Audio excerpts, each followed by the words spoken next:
राजा जनक जी के सीता दुलारी, भूखी रही शिवरात जी।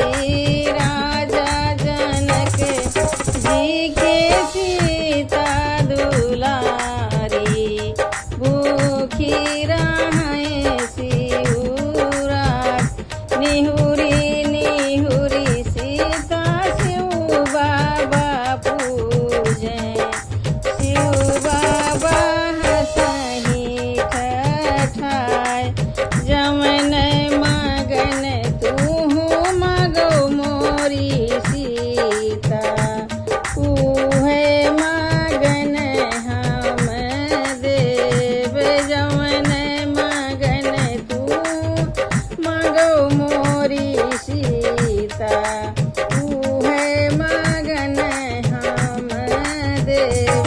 नैहर में मगै सीता सत पाँच भैया, बहिनी जे मांगे अकेल।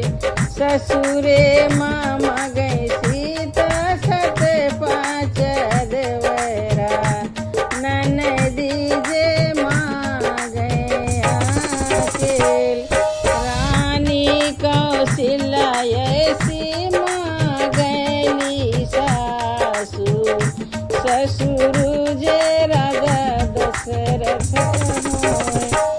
रानी कौशल्या ऐसी मांगली सासु, ससुर जे राजा दशरथ होय। अपना का मांगी सीता अवध सिंह,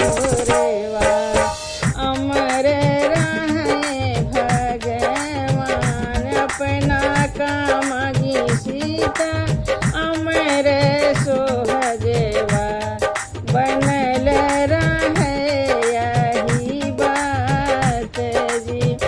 इतनी बचन सुने सदा शिव शंकर, मन ही मन मुस्काई हो। इतनी बचन सुने सदा शिव शंकर, मन ही मन मुस्काई।